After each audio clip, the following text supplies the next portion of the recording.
Sa isang bayang tahimik, ngunit mayaman sa likas na yaman, matatagpuan ang Pangilaw. Isang barangay sa bayan ng San Miguel, probinsya ng Catanduanes, na may pusong matatag at kamay na masinop. Sa bawat hibla ng abaka at sa bawat puno ng niyog, nakalulan ang kwento ng masisipag na magsasaka na sila ring mga alagad ng silid. Ako po si George Tindugan. Ako po ay presidente ng Pangilaw, Abaka and Coconut Farmers Associations.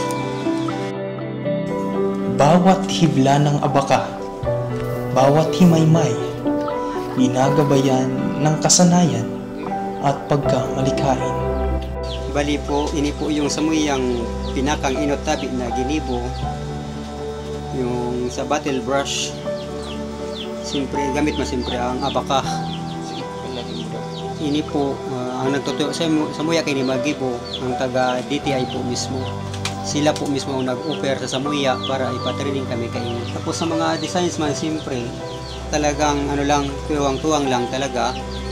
Pero siyempre, ang pinakang inot na gato ang sa samuya, ang DTI, dahil sila man talaga yung gaano samuya kung ano dapat mga gilibuhon, kasi kung paano mapatok yung product sa market. Tapos yun, bukod sa pag-ano ninda, siyempre kami man sa organisasyon, isip man kami kung paano mag-ibon yung mga designs na para man talaga sa samuya man na sa diling ano man mo design man na kung baga makaalog man sa ibang product, at least bako siyang totally na kinopya.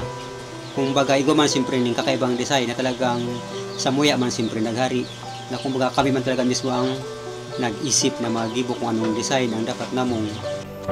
Ang samahan ay hindi lamang hanap buhay, ito rin ay pagkakaisa. Sa hibla't likha, hindi lamang produkto ang nabubuo, kundi ugnayan, pagpapamana, at pagkilala sa sariling kakayahan.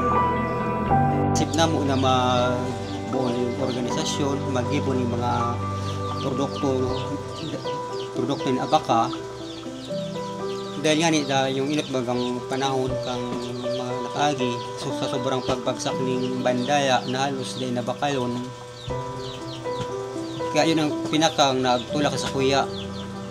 Takasikan kami mga payagot talaga, aminon ka talagang katotohanan, nagapos na payagot, galaw lang kita sa sapayang mga bandaya, na pag igwan na kita ng bandaya, hindi na kitang ibang naisip, ipapatukay na sana. Tapos, kung ano ang presyo ninyo na magbuot ang buyer ng presyo ng bandaya, hanggang doon na lang kita. Mita naisip nga, ay lugi pa kita kung ano. Kaya no choice kita kung talagang ibaba ka ng bandaya, dahil limang kitang ibang naisip na doon po nagpunyo. Kaya doon kami nagpuun talaga na na yung bandaya hanapan ng ibang paagi kung paano pa ma-income yung sa tuyang bandaya na bako sana ang bandaya kung tigibo na talagang produkto.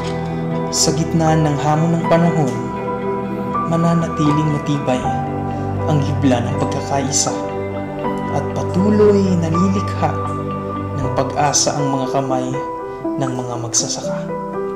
Sa gabus po na gusto po magpa-customize ng mga products, pwede niyo po kami puntahan sa samuyang lugar sa Pangilaw, sa Miguel Catanduanes, or pwede mo kayong makontak sa kuyang FB account, George Tindugan, para po sa inyong designs na gusto. Gagibo po kami ng mga products para po sa mga sa souvenir sa kasal. Tapos po sa mga manlalay po na okasyon po.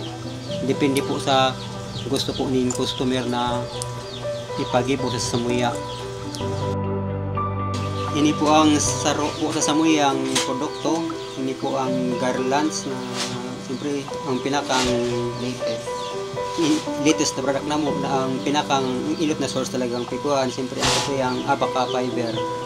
Ito po ang S2 fiber po na abaka. Benta rin po namin ini. Yan, sa mga gusto po na magpagibo, pwede po kung magpagibo po sa samuya. para kung may mga okasyon po kamo, pwede po siyang gamiton para ito sa yung mga guest of honor. Ito ang kanilang kwento. Kwento ng lupa at sining. Kwento ng sipag, puso at galing.